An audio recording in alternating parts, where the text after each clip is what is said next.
My name is Elias. I'm 24, and the night I came home to find my room stripped bare still feels like a scene burned into my memory.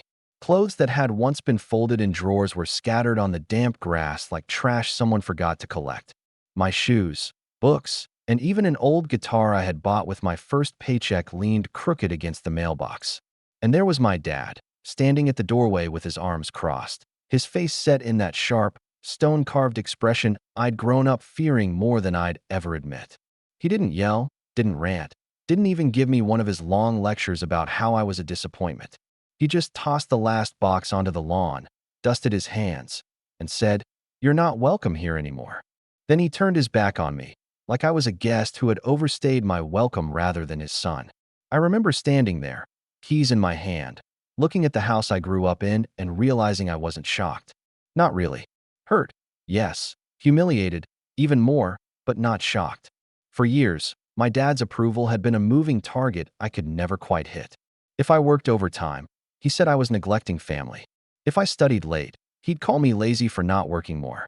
No matter how carefully I tried to live, he'd always find a way to tilt his head, sigh, and remind me how much better my brother was doing, how much faster my cousin had climbed the ladder, how much more obedient the neighbor's kids seemed. That night was just the culmination of years of small cuts, years of being chipped away piece by piece until there was nothing left of me that fit his definition of a worthy son. It wasn't always this bad. Growing up, I remember my dad being strict, yes, but not cruel. He was a man who believed in rules and hard work, and I thought that if I followed the script, I'd earn his respect. But somewhere around high school, the comparisons began to sharpen. My younger brother, Caleb, was the golden child, athletic, charming, the kind of person teachers would gush about at parent-teacher conferences. I was quieter, more bookish, always working part-time jobs to support myself while trying to study. And while my mom tried to soften the blow with little reassurances, she was often silent when Dad tore into me. Her silence, I realized later, was its own kind of betrayal. The first hint that things were slipping beyond repair came the year I turned 19. I had scraped together savings from 2 jobs to buy a used car, nothing flashy, but mine. The day I pulled into the driveway, proud of finally having something to my name, Dad didn't even look at the car. Instead, he pointed at Caleb, who had been lounging on the porch, and said, "Now that's how you should carry yourself. Confident, easygoing. Not uptight like you." Caleb smirked and made some half-hearted joke, and they both laughed. I stood there, keys in hand, feeling like I'd stepped into the wrong script. It wasn't about the car. It was about me never being enough. From then on, things snowballed. Every accomplishment of mine was invisible, swallowed in the shadow of my brother's charm. I paid for most of my college tuition myself, but Dad said I was wasting money on books when I should be learning a trade like a real man. When I came home late from shifts, he'd lock the door and make me sleep in my car because a son who can't respect curfew doesn't deserve a bed. I learned to stop expecting fairness or even basic decency. But still I stayed. Because that's what you're supposed to do, right? You grit your teeth, you hold your tongue, you try harder. That's why, standing in front of the house with my life scattered on the lawn, I didn't argue. I didn't beg or defend myself. I just nodded, grabbed my keys, and loaded what I could into my trunk. There was a strange kind of peace in leaving without a word, as though silence was the only power I had left. I drove off into the night not knowing exactly where I was headed, but certain of one thing. I wasn't coming back. Not like this. But as the weeks turned into months, and the months into 8 long stretches of rebuilding my life piece by piece, something shifted. I worked harder than ever, not for Dad's approval this time, but for myself. I carved out a life that didn't depend on his nod or his rare, begrudging praise. I stayed quiet, didn't reach out, didn't explain where I went or how I was doing. And for a long while, there was silence from him too, until one day, my phone lit up with the first of many messages. Then dozens more, until it reached 72 in total, each one more desperate than the last, each one ending with the same plea: "Please come back." That's when I realized the story wasn't over. Not even close. I didn't answer the messages at first. Part of me wanted to throw the phone across the room every time it buzzed with another "Please come back," or "We miss you." But another part of me, the scarred, younger version of myself that had always craved approval, read every word. turning them over like sharp stones in my hand. Because when I looked closer, I noticed something. Those messages weren't just apologies. They weren't even real apologies. They were carefully worded hooks, the kind my dad had used my whole life. Please come back. Your mother is worried. We miss you. The family's not the same without you. Stop punishing us for one mistake. The same old script. He wasn't saying, I'm sorry I threw you out. He was saying, look at what you're doing to us. And that was when I felt the familiar knot of manipulation tightening again. To understand why those messages cut so deep, I need to go back to those months before I left, when the favoritism in my family had become so blatant it was almost theatrical. My brother Caleb wasn't just the favorite. He was the family's investment. Dad poured money into his hobbies, his car, his half-hearted business ideas. If Caleb wanted something, Dad found a way. But when I asked for help, once, just once, with tuition after my hours at work got cut, Dad laughed in my face. He said, if you can't pay for it yourself, maybe it's not worth studying. A week later, Caleb announced he was going on a trip to Miami with friends, and Dad handed him an envelope of cash like it was a rite of passage. It wasn't just the money. It was the way they spoke about us when we weren't in the room. Once, I overheard Dad telling a neighbor, Caleb, now he's got potential. Elias? He means well, but he'll never be more than average. I remember standing behind the door, my hands trembling, realizing that no matter what I did, no matter how hard I worked, I'd never escape that label in his eyes. And when I confronted him about it later, his response was simple. If you don't like what I say, prove me wrong. That phrase haunted me. Prove me wrong. But whenever I tried, he moved the finish line farther away. The last holiday I spent at home before everything exploded made it painfully clear. It was Christmas Eve, and I'd saved up to buy gifts for everyone, even Dad. I'd spend hours picking out things they'd actually use, things I thought would make them feel cared for. When it came time to exchange, Caleb's gift, a cheap cologne set he'd grabbed last minute, was met with applause, laughter, even a toast to his thoughtfulness. Mine, Dad barely glanced at it before setting it aside. Later that night, when I asked if he liked it, he shrugged and said, it's fine. You could have saved your money. Those words stuck in my throat like gravel. So when I saw those 72 messages lighting up my phone months later, I couldn't help but hear the echo of all those moments. The manipulation was familiar, rehearsed. He wasn't reaching out to me as his son. He was reaching out because something in his world had shifted and he needed me back to balance it. Maybe Caleb had disappointed him. Maybe the image of the perfect family had cracked. Whatever it wasn't about love. It was about control. I still remember the first time he tried calling instead of texting. My phone buzzed on the table, his name flashing across the screen, and I just sat there staring. I didn't answer, but I listened to the voicemail. His voice, usually sharp and commanding, sounded thinner this time. Elias, he said, we need to talk. Don't be stubborn. You're making this harder than it needs to be. Just come home, and we'll sort things out. Caleb misses you too. And there it was again, that subtle twist. Not, I miss you, but you're being stubborn. Not, we were wrong, but you're making it harder. The same script, different stage. And yet, despite knowing all of this, I felt the tension inside me rising. Because while I had started building a life of my own, tiny apartment, steady job, quiet routines, I still carried the weight of those years on my back. I wondered if ignoring him made me as cruel as he had been. I wondered if maybe, just maybe, this time he meant it. But deep down, I knew better. I knew what was waiting for me if I walked back through that door. The favoritism, the cutting remarks, the constant reshaping of my worth into something I could never meet. And I knew something else too. The more desperate he became, the more unreasonable he would get. And I had no idea just how far he was willing to go to pull me back under his control. That realization hit me hardest the night my mom finally sent me a message of her own, one that made my chest tighten in a way Dad's never could.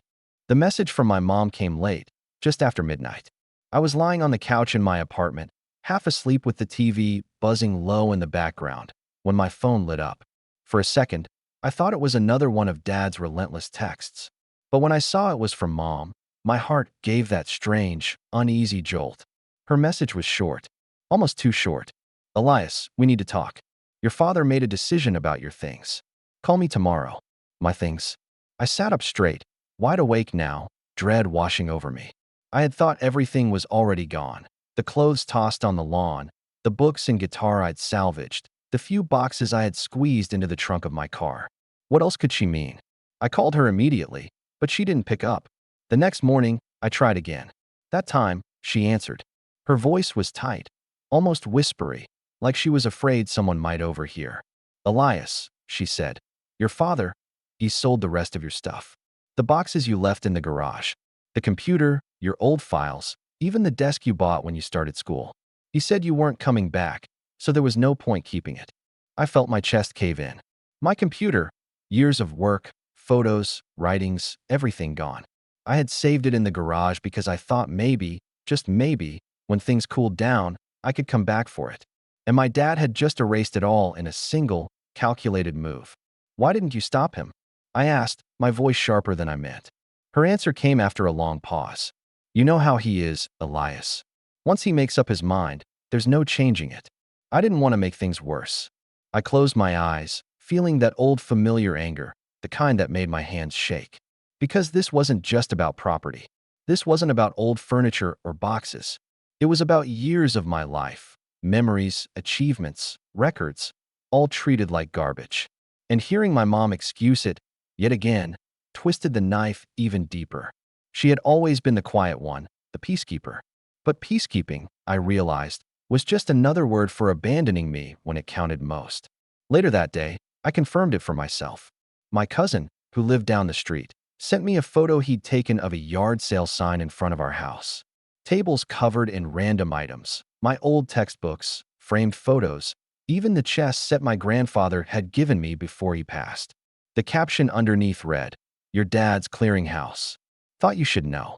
I don't know how long I sat staring at that photo, but when I finally looked away, something in me had changed. Up until then, I had carried a fragile thread of hope, that maybe things weren't completely broken, that maybe if I stayed away long enough, they would learn to value me. But watching strangers walk away with pieces of my life was the moment the thread snapped. It wasn't just disrespect anymore. It was betrayal. It was deliberate, personal. That night, Dad sent another message. This one was longer than the usual one-liners. You're being dramatic. Those things were just clutter, and you weren't here to take care of them. Caleb's moving into your old room, and we need the space. It's time you stopped acting like the victim and grew up. I read it twice, my vision blurring with anger. He hadn't just erased me from the house. He had replaced me. My brother, the golden child, was now sleeping in the room I had spent years calling mine, surrounded by the scraps of what was once my life. My dad hadn't just thrown me out. He had rewritten the script so I'd never existed there in the first place. I wanted to scream, to call him, to unload everything I had bottled up over the years. But I didn't, because beneath the anger, something colder was beginning to form. A resolve I'd never felt before. If my father thought he could erase me so easily, he was wrong. He could sell my desk, my books, my photos, but he couldn't take away the life I was building outside his walls. And for the first time, I wasn't just going to survive his cruelty. I was going to make him regret it. But before that moment of clarity came the hardest blow yet, the one that made me realize how much lower they were willing to go. And it arrived in the form of another message, this time from Caleb himself. Caleb's message came on a Sunday afternoon, when I was finally settling into the rhythm of my own life. I had just gotten home from a double shift, the kind of day that left me bone-tired but strangely satisfied, because unlike before, every dollar I earned was mine. Every small success belonged to me. I remember making a cup of cheap instant coffee, sinking into my couch, and then hearing the chime of my phone. For a moment, I debated ignoring it. But when I saw his name on the screen, I couldn't resist. The message was short. Smug. Thanks for the room, bro. Finally fixed it up the way it should have been. Don't worry, I tossed the old junk. Place looks great now. I sat there, staring at the screen, my jaw clenched so hard it ached. It wasn't just the words. It was the casual arrogance, the way he twisted the knife without even trying to hide it. My brother, the one who had always coasted on charm and favoritism, was now living in the room I had been thrown out of, surrounded by the ashes of my past. My old posters, the shelves I built by hand, the small things I had collected to make that space mine, they were gone. And now he was rubbing it in my face, like I had been some temporary tenant who finally made way for the rightful heir. I didn't reply. I couldn't. My hands shook too much to type. Instead, I scrolled through his social media later that night, something I had avoided since leaving home. And there it was, photo after photo of Caleb standing in what used to be my room. He had painted the walls a new color, rearranged everything, and filled it with sleek furniture Dad had obviously paid for. In one post, the caption read, "Finally got the upgrade I deserve." In another, someone commented, "Isn't that your brother's old room?" Caleb's reply was a smirking emoji followed by, "Not anymore." That was the moment I hit rock bottom. It wasn't just that I had lost my home. It was that I had lost my place in the family entirely. They weren't waiting for me to come back. They weren't missing me. They had erased me, painted over my existence, and handed it all to Caleb with a bow on top. I didn't sleep that night. I lay awake staring at the ceiling of my tiny apartment, listening to the hum of the fridge and the occasional honk from the street outside. The loneliness pressed down on me, heavier than ever. For years, I had endured mistreatment because I still clung to the hope that I mattered to them. That one day, if I worked hard enough, if I proved myself enough, they'd see me differently. But now, I understood. I had never been the son they wanted. I had only been a placeholder until Caleb took center stage. The next few weeks blurred together. I went to work, came home, ate, and repeated the cycle. I didn't talk to anyone, didn't go out, didn't answer texts from the few friends who still checked in. I told myself I was too busy, too tired.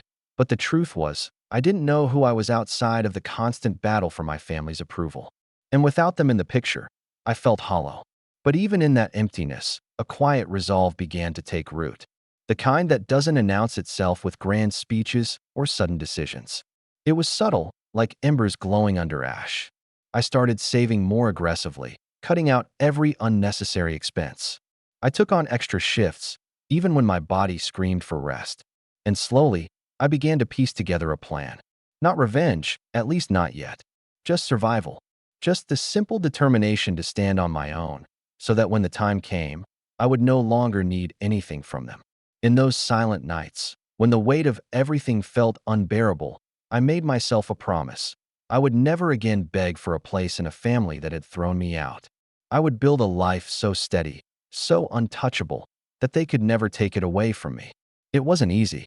There were days when I wanted to give up, when the memories of my dad's voice telling me I'd never amount to anything echoed so loudly I almost believed him. But I kept moving, step by step, shift by shift. And while I didn't realize it at the time, every small act of survival was also an act of quiet defiance. Still, I didn't know that my father's grip on control was loosening, and his desperation was only beginning to show. And when his desperation finally collided with the fragile life I was building, everything shifted. The first flicker of change came in the most unexpected way. I had been working at a logistics company as a warehouse assistant, stacking boxes and managing inventory. It wasn't glamorous, but it was steady, and it paid my bills. One afternoon, my manager pulled me aside after a long shift and said, "Elias, you've got an eye for detail. You ever thought about moving up into operations?" I didn't know how to answer at first. Me? The one who had been told his whole life he was average at best. But she was serious. She told me a supervisor position was opening, and while it meant longer hours, it also came with better pay, benefits, and a chance to grow. For the first time in years, someone saw value in me. Not because of Caleb's shadow, not because of Dad's impossible standards, but because of me. I took the job. The first few weeks were tough, learning schedules, managing people, making quick decisions under pressure. But something surprising happened. I thrived. I found myself solving problems on the fly, coordinating shipments, and even earning the respect of workers twice my age. For once, I wasn't the overlooked one. I wasn't less than. I was the one people turned to when things got complicated. The pay raise meant I could finally move out of the cramped studio apartment. I found a modest one-bedroom across town, nothing fancy, but when I walked through the door with the keys in my hand, it felt like the world's quietest victory. No one had handed it to me. No one could take it away. It was mine. With the stability came confidence. I reconnected with old friends I'd pushed away during my lowest point. I stopped dodging their calls and started showing up again, grabbing coffee, laughing, remembering what it felt like to belong somewhere. And slowly, the emptiness I had carried since leaving home began to feel less suffocating. At work, I pushed myself further. I signed up for training courses, learned more about supply chains and logistics systems. Before long, I was the one proposing solutions in meetings, and people actually listened. My manager, impressed with my progress, started hinting at more opportunities down the line. For the first time in my life, the future didn't feel like a wall closing in. It felt wide open. And then, almost by accident, I stumbled into something bigger. A client company I had worked with regularly needed extra help coordinating a major shipment. I stayed late, worked through the night, and made sure everything ran smoothly. The head of their team noticed, and after a brief conversation, they offered me a position with their firm, better salary, better growth, more independence. It felt surreal, like doors were swinging open faster than I could walk through them. Within a year, I wasn't just surviving, I was thriving. I had savings in the bank, a reliable car, and the kind of independence I had only dreamed of. The voice of my father telling me I'd never amount to anything grew quieter each day, replaced by the steady hum of progress. And yet, even as I built this new life, their presence lingered. Dad's texts hadn't stopped. If anything, they had grown more frequent and desperate. It's been long enough. Stop holding a grudge. Your brother asks about you. Each one dripped with the same mix of manipulation and entitlement, as if my silence was the real betrayal. But here's the thing. I didn't need him anymore. For the first time, I held the power. I had proven him wrong, not by shouting back, not by begging for recognition, but by living a life without him. And that power, the quiet, steady kind, was intoxicating. It wasn't just about money or independence. It was about control. For the first time in my life, I wasn't at the mercy of my father's approval. I could choose when to answer, when to ignore, when to walk away. And deep down, I began to wonder what it would look like to flip the script entirely, to let him see what he had lost. That thought grew stronger with every unanswered message, every voicemail deleted. And it grew even stronger the day I saw my brother Caleb's name appear on my phone again. This time not to gloat, but to ask for help. It was a Tuesday evening when Caleb's name lit up my phone again. But this time, there was no smug caption attached, no photo of him flaunting my old room. Instead, it was a plain text. Can we talk? It's important. For a moment, I thought it was some kind of trick, another jab meant to drag me back into the cycle of comparison and humiliation. But something about the wording felt different. Urgent. Hesitant. Against my better judgment, I replied with a single word. Why? His answer came quickly. Things aren't going well here. Dad's been different. Can we meet? I almost laughed. The same brother who had paraded through my old space like it was a prize, who had never once defended me when Dad tore me down, was now reaching out. But curiosity got the better of me. A week later, I agreed to meet him at a quiet coffee shop downtown. When I walked in, I hardly recognized him.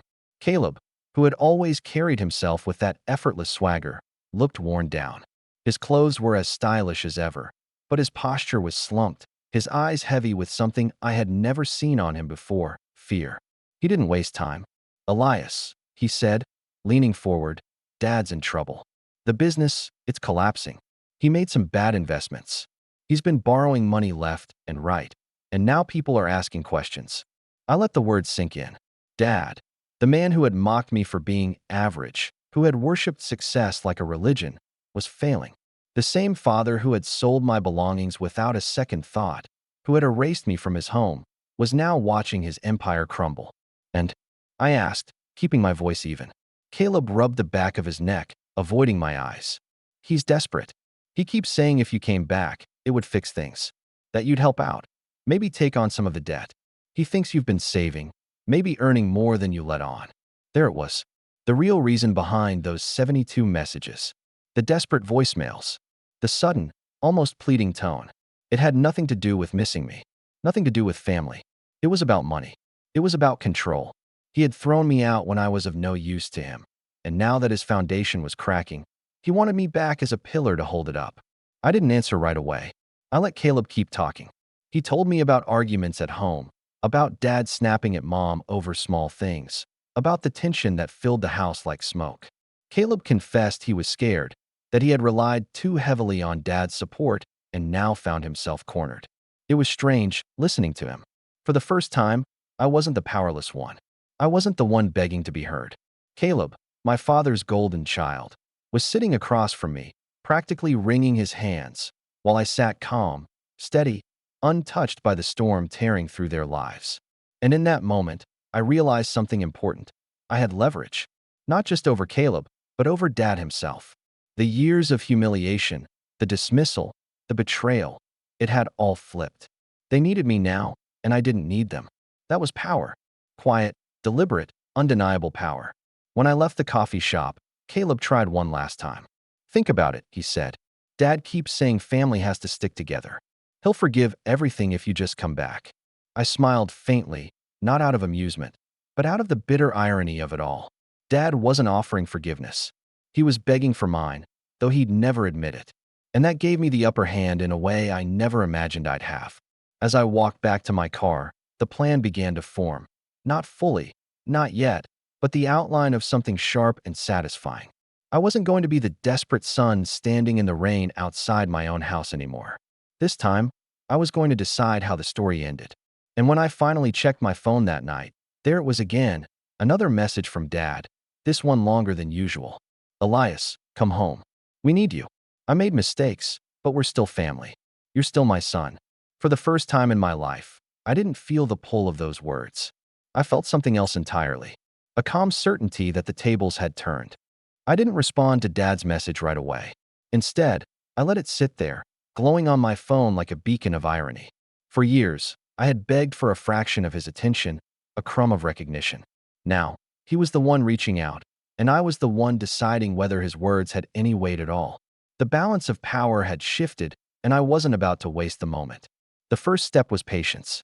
Revenge, real revenge, wasn't about shouting or slamming doors. It was about silence, about making them stew in the consequences of their own choices. So I ignored him. Days passed, then weeks. The messages grew more frantic, more emotional. "I know I was hard on you. You can't hold this grudge forever. Don't punish the family for my mistakes." It was the same script he had always used, but now I was no longer a captive audience. Then came the opportunity one had been waiting for. Through Caleb's scattered updates and a few well-placed questions to people I still knew in town, I learned that Dad's financial troubles were worse than he let on. The small contracting business he had run for decades was teetering on bankruptcy. Word was spreading fast, clients pulling out, suppliers demanding payment, debts piling high. And the more desperate he became, the more he tried to hide it, clinging to his pride like it was the last piece of wood in a sinking ship. That's when I decided to act. I had been saving diligently, investing cautiously, and with my new job and steady promotions, I had quietly built a financial cushion. Not millions, but enough to matter. Enough to show I had done what Dad always swore I couldn't: create stability on my own. And now, I would use it not to bail him out, but to expose the lie he had been living. The next time Caleb reached out, I agreed to meet him again. This time, I was different, calmer, sharper, carrying myself with the kind of quiet authority that comes when you know you're the one holding the cards. We sat across from each other, and before he could start pleading on Dad's behalf, I laid it out. "Caleb," I said, "you wanted me to come back, to help. But you need to understand something. I'm not the same person who walked out of that house 8 months ago. I don't owe Dad anything. Not after he threw me out, sold my things, erased me. If I do anything, it won't be for him. It will be for me." He shifted uncomfortably, clearly unsure of what I meant. So I leaned in. "I know about the debts. I know the business is failing. And I know Dad's been telling people he can fix it if I come back. But here's the truth. I could help. I could write a check today and stabilize everything. And I'm not going to." The look on Caleb's face was almost enough on its own. Shock, fear, a flash of recognition that the brother he had dismissed for years was now the one in control. "But here's what I will do," I continued. "I'll make sure everyone knows the truth. That Dad's not the invincible man he pretends to be. That he gambled everything away and lost. And when people ask why I didn't step in, I'll tell them, because when I needed him, he tossed me onto the lawn like garbage." Caleb tried to interrupt, stammering something about family and forgiveness, but I cut him off. "No, family isn't something you erase when it's inconvenient. Family isn't something you sell at a yard sale. Dad made his choice. Now he can live with it." I walked out before he could respond, the weight of years of humiliation finally lifting with each step. For once, I wasn't reacting. I was leading. And that night, when Dad called again, I finally answered. I didn't shout. I didn't cry. I spoke with the calmness of someone who had already won. You always told me to prove you wrong, I said. Well, I did. I built a life without you. And now, when you need me most, I'm proving something else. You can't erase me and then come crawling back when it's convenient. You made your choice. This is mine. Then I hung up. The silence that followed was more powerful than any argument we had ever had. For the first time, I wasn't the powerless son trying to earn his place. I was the one closing the door. But revenge has a way of rippling out farther than you expect. And what happened next in the family, the fallout I hadn't even planned, was more devastating than anything I could have orchestrated myself.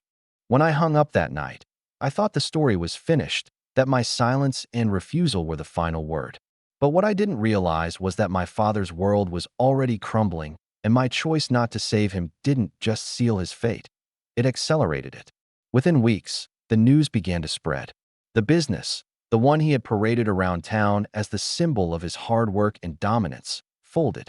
Clients who had once praised him cut ties overnight. Suppliers came knocking for unpaid bills, and when they realized there was no money, lawsuits followed. The man who had always strutted around with his chin high, who mocked me for being weak, was now the subject of whispers and pity. In a small town, reputation is everything, and his had shattered. Caleb tried to keep up appearances, but it wasn't long before cracks showed. Without Dad's financial support, he was exposed.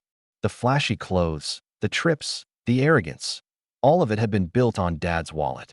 He called me again, this time not with smugness, but desperation.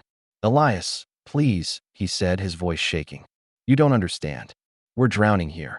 And for the first time, I understood perfectly. This was the same brother who had mocked me from my old room, who had basked in being the golden child. Now he was realizing that the pedestal he had been placed on was crumbling beneath him. I didn't yell. I didn't gloat. I simply told him, you'll figure it out, the way I had to. And then I hung up. My mother, who had always been the quiet mediator, finally reached out too. Her message was different, less demanding, more sorrowful. I should have done more, she admitted. I should have stopped him. I didn't reply. I couldn't. Because no matter how much she claimed regret, her silence during all those years had been its own kind of betrayal. And while part of me still loved her, I couldn't carry her guilt too. As for Dad, his final message came on a Sunday morning. The same day, I moved into a new apartment. Bigger, brighter, paid for entirely by me. It wasn't long, just a single line. I was wrong. I stared at it for a long time, my chest tight, memories flooding back of every insult, every dismissal, every time he had told me I'd never be enough. And now here it was, an admission too late to matter. I didn't reply. I didn't need to. His silence after that message was louder than anything he could have said. Months passed, and I heard through the grapevine that he had sold the house. The same house he had thrown me out of, the same lawn where my belongings had been scattered like trash. He downsized into a small rental on the edge of town, a shadow of the man who once towered over everyone. People no longer respected him. They pitied him. And in many ways, that was worse for him than anything I could have done. I, on the other hand, kept rising. Promotions, opportunities, friendships rebuilt. My life was no longer defined by his approval or his rejection. I had carved out my own space in the world, one that no one could take away. One evening, after another long day at work, I drove past the old house. A for sale sign leaned crooked in the yard, the paint peeling from the shutters, the once manicured lawn overgrown. I pulled over for just a moment, staring at the place that had once been both my prison and my proving ground. And then, without a word, I drove away. Not in anger, not in sadness, but in peace. Because for the first time, I understood revenge wasn't about destroying him. It was about walking away whole while he crumbled under the weight of his own choices. And I had done just that.